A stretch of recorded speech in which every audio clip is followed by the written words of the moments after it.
If you ever had a dream, fantasy, or wish to hear Robert Schumann play his own works, you better put that dream aside, because the great pianist Leopold Godowski suggested in 1915 that this time travel might not be worth your effort at all.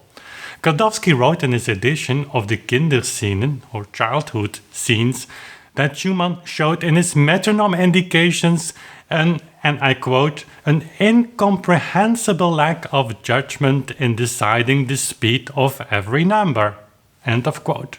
Godowski corrected all speeds by mostly lowering the metronomic indications, sometimes even by as much as exactly half. So in this video I give you my personal opinion on whether I share Godowski's opinion. Schumann might have been a great composer but musically ignorant. I might even demonstrate some pieces. Yes, here at my Erard piano.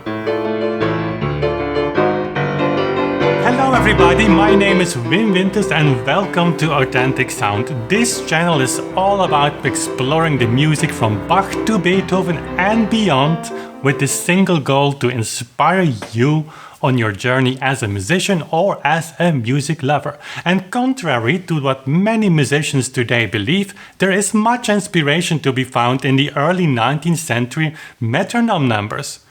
Too often we forget that those numbers reflect actual speeds of metronomes that in real time were ticking on the pianos of composers we admire so much, but never heard perform their music. If you are fascinated by the idea of coming as close as possible to those final seconds before the composer started to write down your favorite piece of music, the often hated metronome will bring you closer than anything else. Because what will influence your performance more than your choice of speed, your choice of tempo? In this video we will focus on Schumann's Kinderscenen, composed in 1838, for which the master provided no Italian tempo words, but only metronome numbers instead. We are now in the time that we could consider as the heyday of the metronome, of which the interest of a new generation from 1840 onwards would rapidly decline. Schumann, not only a composer at that time, but from 1834 until 1844, an incredibly talented writer as well, leading force behind the Neue Zeitschrift für Musik, where he introduced his audience to new music as Chopin and Brahms. Jumping back to Leopold Godowski now, for which we can only have the greatest respect as a pianist and teacher. He lived, by the way, from 1870 to 1938. We read in his edition of the Kinderscenen of 1915 following strong statement. The metronomic indications, speed regulations throughout the series of pieces are attributed to Schumann. With few exceptions, the tempo is incorrectly given, owing either to a defective, improperly adjusted metronome, or to the composer's incomprehensible lack of judgment in deciding the speed of every number. End of quote. So yes, you read this right. Schumann was a great composer, but a musical idiot who didn't even know the tempo of his own music. Let's skip the argument of the broken metronome, so often used just to not take the composer's own indications seriously. It would mean that Schumann, or anyone else in his environment, Clara for instance, or Brahms, or Mendelssohn, never realized that poor Schumann's metronome did not tick in seconds when put on 60. Yes, we may laugh a little bit because of so much early 20th century arrogance, doubting Schumann's own judgment as a performer on the pieces he wrote himself. And don't make a mistake, Godowski was a giant in his time. But in our today's performance practice, both on modern and period pianos, we may not say or write these kind of things anymore, but we still act accordingly. At best, we play some of the pieces in a tempo that is exactly the half of what Schumann indicated, as for instance the famous Träumerei, Dreaming, that's actually played, with as far as I know almost no exception, in a tempo around that what Godowski suggested, quarter note 54 instead of Schumann's quarter note 100. Let's listen, for instance, to Martha Argerich.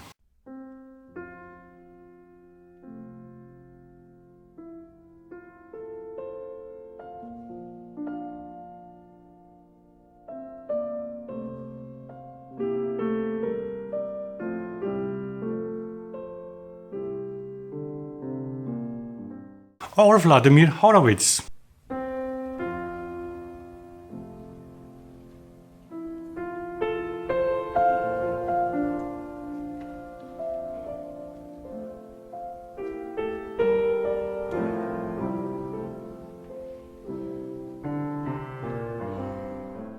If we would read Schumann's metronome marking literally as we today read metronome markings, we indeed get a rather strange result. So take our digital metronome, put it on 100 and we have this tempo. Literally it sounds as this.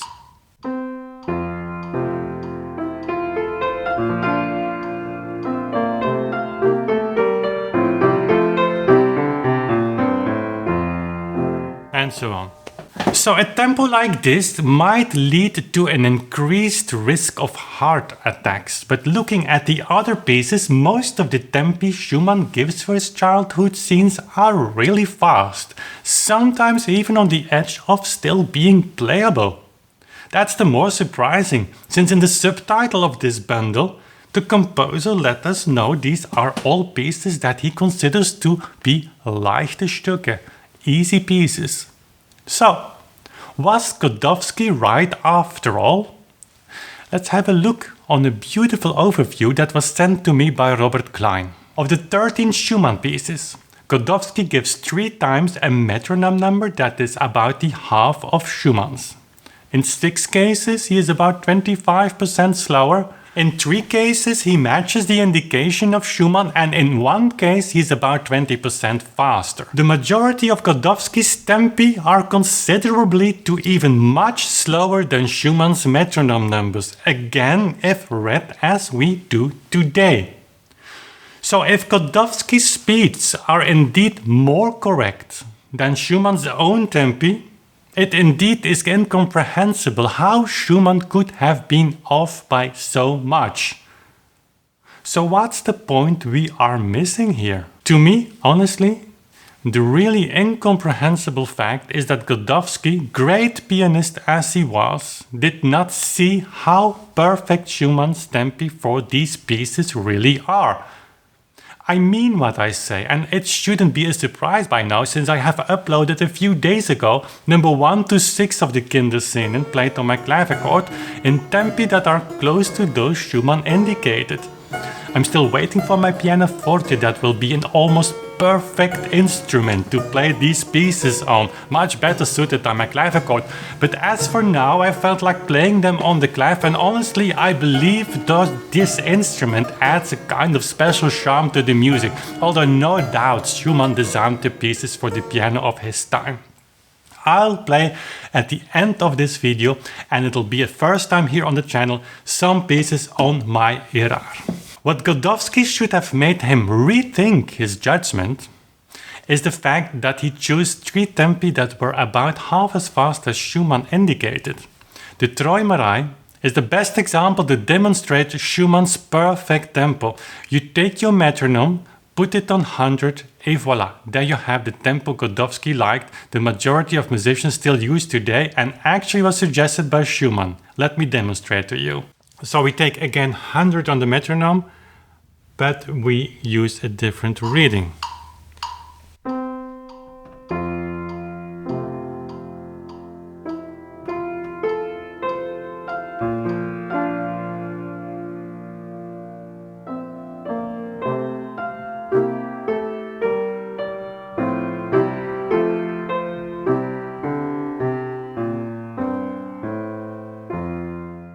I have made many videos now on the old metrical reading of the metronome and link some of them here in the upper right hand corner of the screen. Just click on the eye icon. Very short, you start from the idea of the tactus, the arsis, thesis, the up-down of a conductor as a unity. In the world of a metronome, those ups, downs are indicated by the actual number, in this case 100. Both up and down, or in the metronome's case, the left, right, belong together as one Schlag, as the Germans say. And that twofold unity is represented by the note value, in this case of the Träumerei, the quarter note. So on every tactus, every quarter note here, 2 ticks are heard. Let me show you again here. So again, the metronome on 100, every 2 ticks suggest 1 quarter note. So every tick suggests just an 8th note. Very simple.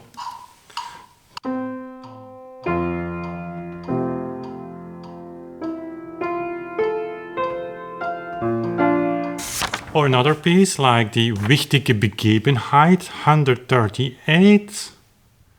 Let's see what that gives. We put the metronome.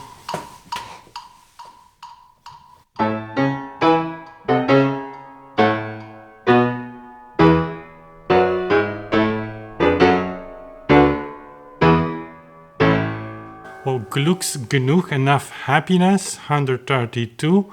For the 8th note is here the unity, so every 2 ticks is 1 8th note.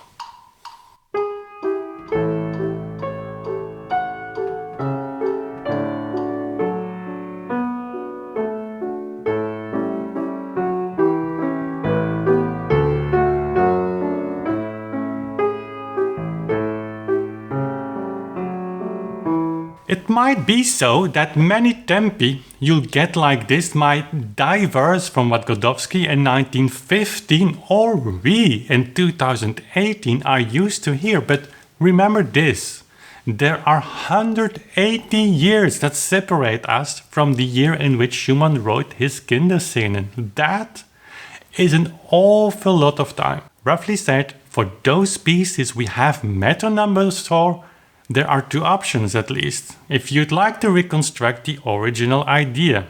Either you play the metronome markings according to the way we read them today, single beat, or you take the old metrical approach, double beat. Surprisingly though, few people, even the ones who would defend the single beat option, really do realize what a single beat approach would mean.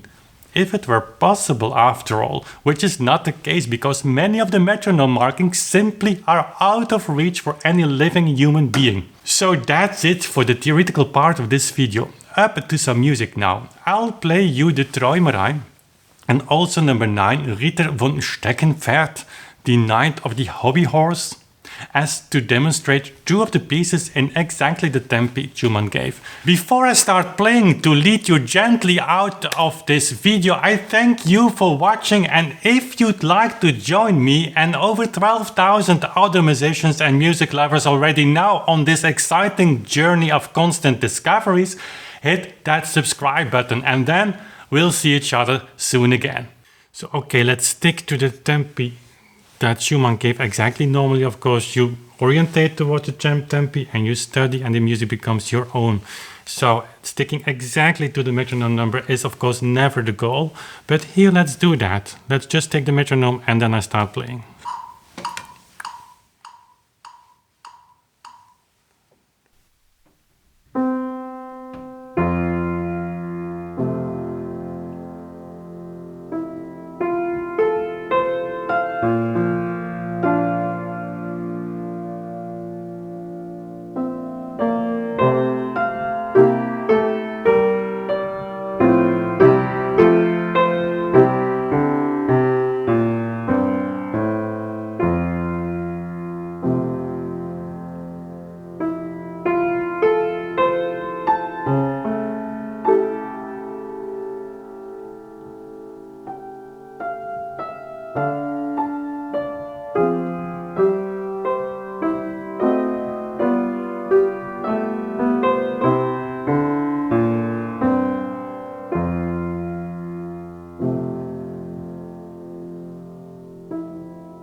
Okay, and then Ritter von Steckenpferd.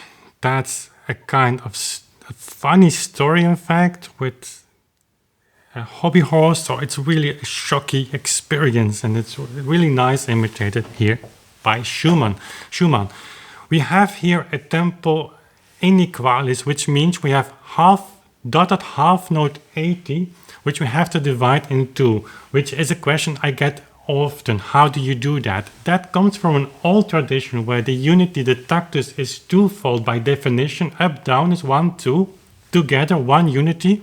And so when the three time signature was introduced, they stick to that tactus up, down.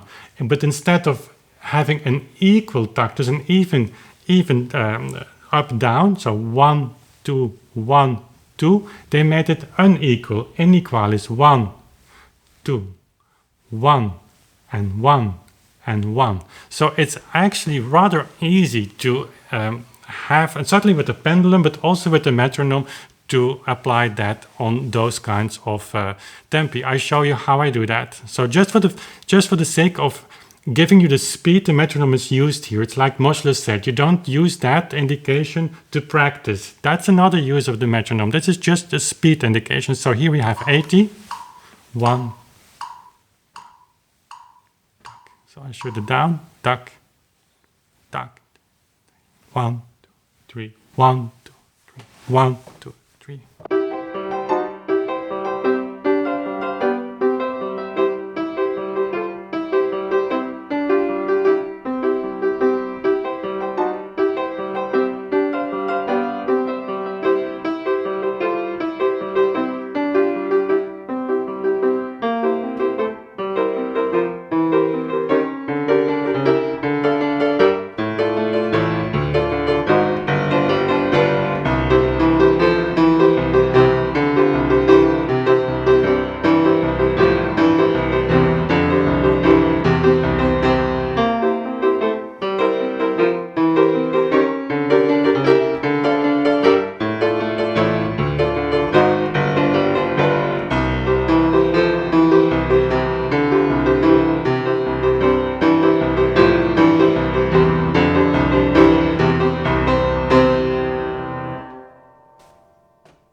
Okay, that was it. Thanks for watching and see you next time.